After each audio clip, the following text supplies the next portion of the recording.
قابل ہو جائیں گے، اور ہماری پوری کوشش ہے کہ یہ 5 سے 6 ہزار پاکستانی رمضان سے پہلے اپنے ملک واپس آ جائیں۔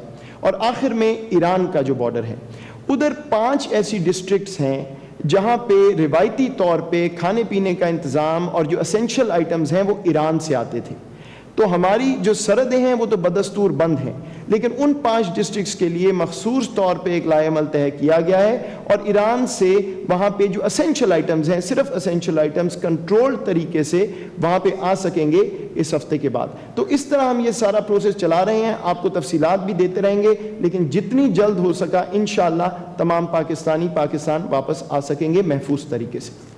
شکریہ معید۔